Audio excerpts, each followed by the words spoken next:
Welcome to the Deep Dive. Today, we're getting a look behind the scenes right here in our local communities. We're doing a special deep dive using reports shared with the Peshtigo Times. We're pulling back the curtain, really, on recent law enforcement activity in the Marinette and Menominee areas. That's right. It's like getting a real ground level view of what our local police and sheriff's deputies are actually handling day in, day out. Yeah. We've sifted through the official logs. Mm. And our goal here is to kind of pull out the key stuff, the trends, maybe some surprising calls, and just, well, the sheer amount of work they do. We've got a pretty good stack of reports here. They cover incidents from early May right through the beginning of June. Right. We'll hit the Marinette Police Department, then the Menominee Police Department, and the Menominee County Sheriff's Office, too. It's a chance to see what types of calls pop up most often and, which ones really stand out. And these reports, they really cover the whole spectrum. You've got, like, minor traffic things, public nuisances, all the way up to more serious arrests for drugs, weapons, domestic situations. So let's grab our metaphorical flashlight, I guess, and peek behind the blotter. We'll start geographically with the Marinette Police Department. Reports from late May, early June.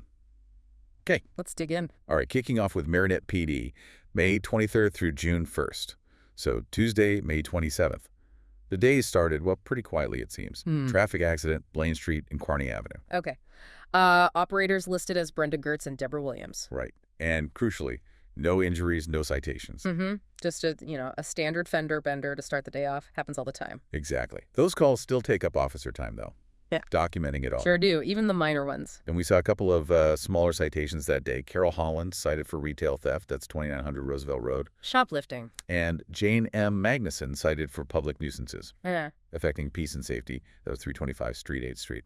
Low-level stuff, yeah, but still needs a response. Keep things orderly. Yeah, exactly. But later on that same day, the 27th, things got a bit more serious. Angel M. Grant taken into custody on Armstrong Street. Okay, what were the charges? Multiple charges here. Felony bail jumping, resisting an officer, and possession of marijuana. Wow, okay. Felony bail jumping and resisting. That's a pretty significant encounter. It means they were already in the system and actively fought back. Definitely sounds like it. And then later that evening, a really disturbing call. Elizabeth B. Plotzek taken into custody at Kearney Boulevard. Charges. Disorderly conduct and physical abuse to a child. Oh, that's tough. Those are the calls that really stick with you, I bet. Needs careful handling, probably involves Child Protective Services, too. You'd have to assume so. All right, moving into Wednesday, May 28th, just after midnight. Christopher J. Castaneda taken into custody for disorderly conduct. That was on Hall Avenue. Late night disturbance, okay. Then later that morning, another traffic accident. 2320 Roosevelt Road. Operators Connie Cortez and Lorraine Sinks. Yep, no injuries reported, thankfully. Yeah. But Cortez was cited for unsafe lane deviation. Traffic stuff is just constant in these logs, isn't it? Seems like it. And we're starting to see maybe a bit of a pattern here already. Later on the 28th, Aaron H. Tracy was taken into custody. Probation hold, Old Peshtigo Road. Probation issue, gotcha. And then in the evening, Joel Gauthier cited possession of THC, Marinette Avenue and Minnesota Street. Okay, first THC mentioned for this period. And then later that night, Brittany L. Glass, taken into custody, Marinette Avenue and Pine Street, operating while intoxicated, first offense, and possession of THC. Ah, there it is, the combination, OWI and THC. We see that quite a bit across all these reports, unfortunately. Dangerous mix. Yeah, definitely. And it pops up again Thursday, May 29th. So we had a couple more traffic accidents in the morning. Old Peshtigo Road, then Roosevelt Road again. No injuries reported in either. Good, good. More minor crashes. But then, the afternoon, charges forwarded to the DA's office for Matthew J. Weissman, discharging a firearm, Parsec Street. Whoa, okay. Anytime a firearm's involved, obviously that raises the stakes considerably. High-risk situation. Absolutely. Then later Thursday evening, referral to DHS, disorderly conduct and battery involving a 16-year-old male. City of Marinette. The juvenile issue there. Right. Okay. Friday, May 30th, more traffic trouble. Just afternoon, Marinette Avenue and Mary Street. Accident involving Lucas Jowers and William Blair. Injuries. No injuries. Jowers was cited for unsafe lane deviation and operating without insurance. Ah, the insurance thing again. Comes up when there's a crash. Yep. And then Friday night, Robert K. LaFountain taken into custody right on the interstate bridge. The bridge? What for? Operating while under the influence, first offense. An OWI arrest right there on the bridge Right. connecting Wisconsin and Michigan. Pretty visible spot for that. Definitely. Okay, Saturday, May 31st. This one's kind of frustrating just reading it. Hit and run. Oh, yeah. All right. 2900 Roosevelt Road. Afternoon. Unknown person hit a legally parked vehicle belonging to Sarah Harding and just drove off. Ugh. No injuries, I hope. No injuries reported, no. And obviously no citation issued since they couldn't find the driver. Yeah, hit and runs are tough. Hard to solve unless someone saw something or they left evidence behind. Big headache for the owner. For sure. Later Saturday evening, charges forwarded for John Brelly, criminal trespass at dwelling, Kearney Boulevard. Unwanted visitor situation. Seems like it. And then another traffic accident later that evening, 2396 Roosevelt Road. Randall Gunderman and Leonard Nygren. No injuries, no citations. Just another crash to round out the day. Yep. And wrapping up this first batch from Marinette, Sunday, June 1st. Started early. OWI arrest. Robert C. Schmidt, 1206 8th Avenue. First offense. Kicking Sunday off with a DUI. And then later that afternoon, another THC citation. Basil Goki at Marinette Avenue and Kearney Avenue. Okay, so yeah, just in that, week or so, Yeah. you see the mix. Routine traffic, smaller citations, but also the bigger concerns. Impaired driving, drugs, resisting arrest, even the child abuse report. It's quite a range. Now let's rewind just a little bit. Look at some earlier Marinette PD reports. This is May 19th through the 26th. Okay, going back a week. So May 19th, Sunday, afternoon. Here's one of those calls that's, well, different. Animal problem reported. Hall Avenue of McAllister. Yeah, what was it? A female tortoise kitten was found. Took it to Town and Country Vet. Oh, okay. Yeah, a good reminder, police do more than just respond to crime. Animal welfare calls happen too. Right. That evening, May 19th, a warrant arrest. Adrian L. Carpenter, taken into custody on Marinette Avenue near Cleveland. Just clearing outstanding warrants, routine police work, bringing people in to deal with legal issues. Exactly. Now, this next one, later that same night, Marinette Avenue and Curry Street, a weapons incident. Oh, yeah. Carlone R. Joseph taken into custody, carrying a concealed weapon and possession of THC. And Maya Young also taken into custody for carrying a concealed weapon. Wow. CCW and drugs for one. Another CCW. Yeah, that's a dangerous combination. Definitely raises red flags. For sure. And speaking of THC, we saw a bunch more citations this week, too. Travis E. Thomas, arrested for possession later on the 19th. Okay. Hunter J. Gowan, cited on the morning of the 20th. Juana Iceboro and Alexander J. Olson, both cited on the evening of the 21st. Mm-hmm. Caden Robenhorst cited on the afternoon of the 22nd. And then, like we talked about earlier, but this is the earlier report period, that really busy night, Friday, May 24th. Right, you mentioned that one. Let's see the list again. Okay, May 24th evening. Jesse Whitman, cited for THC, Highway 41 and County T. Genesis Uray, cited for THC, Minnesota and Jackson. Sidney L. Libert, cited for THC, Marinette Ave and Bangs. Keep going. Adrian Bica, cited for THC, Marinette Ave and Pine.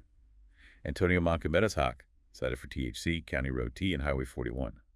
Colin David Heiser, cited for THC, 1225 Marinette Avenue.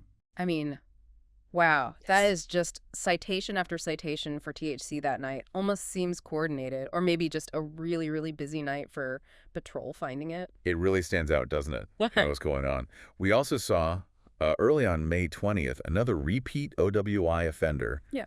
Michael R. Gaillard. Let me guess. Third offense. Third offense, yep. Green Gable Road and University Drive. That's a felony in Wisconsin. Shows the danger these repeat offenders pose. Absolutely. Other things from this period. May 22nd, a domestic disturbance call on Sherman Street. Michael R. Boone taken into custody for disorderly conduct and battery. Domestic calls are always tense, always potentially dangerous for everyone involved. Yeah, and May 24th, seemingly minor thing, Evan Discroll hit a curb on Water Street. Okay. Ended up getting cited for driving too fast for conditions and operating without proof of insurance. Huh. Shows how even a simple incident response can uncover other violations, right? Can't hide much when the police show up. True. And one more from Marinette before we switch, May 26th. Sarah B. Garino struck a pole, West Bay Shore Street. Just hit a pole. Hit a pole and apparently left. Cited for hit and run, failure to notify police, inattentive driving, and deviation from lane. Oof. Yeah, leaving the scene makes it way worse legally than just reporting it. Quite the list of citations there. Definitely stacked up. All right, let's cross the bridge now. Look at the Menominee Police Department. This is their press release covering May 23rd through May 29th. Okay, over to Michigan side.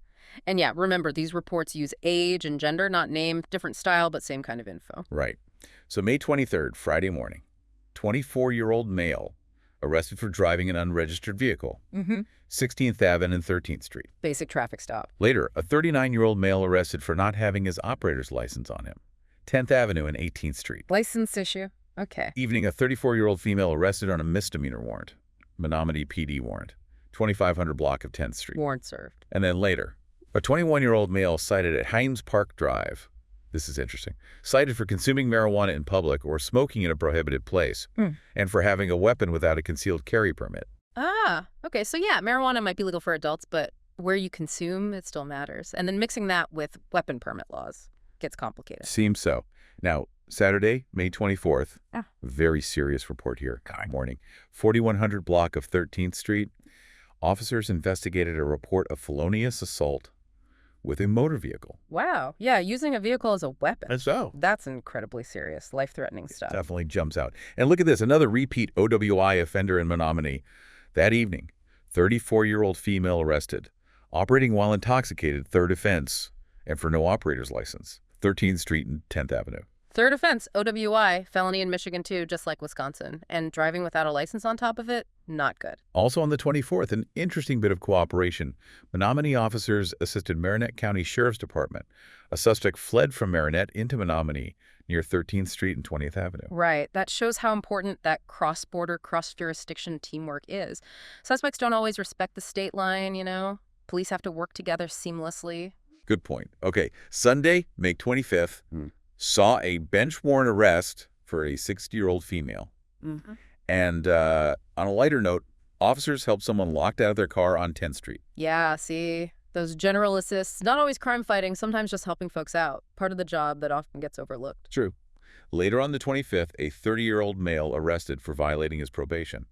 10th Ave and 25th Street. Probation violation. And then a two-vehicle accident, damage, no injuries, led to an arrest for a 39-year-old male, no insurance, and expired registration plate, 10th Ave and 10th Street. There it is again. Crash reveals other issues. No insurance, expired tags. Happens all the time. Seems that way. Monday, May 26th, morning. A 48-year-old male arrested for possession of dangerous drugs and for breaking and entering. This was at businesses in the 2100 and 1700 blocks of 10th Street. Drugs and property crime often go hand in hand. Common pattern for law enforcement. Later that day, a 71-year-old male cited for careless driving and no proof of insurance. And officers investigated a property dispute, basically told the parties it was a civil matter, get a lawyer. Right. Police can keep the peace, but they can't solve civil arguments. Got to direct people to the courts for that. Tuesday, May 27th, afternoon.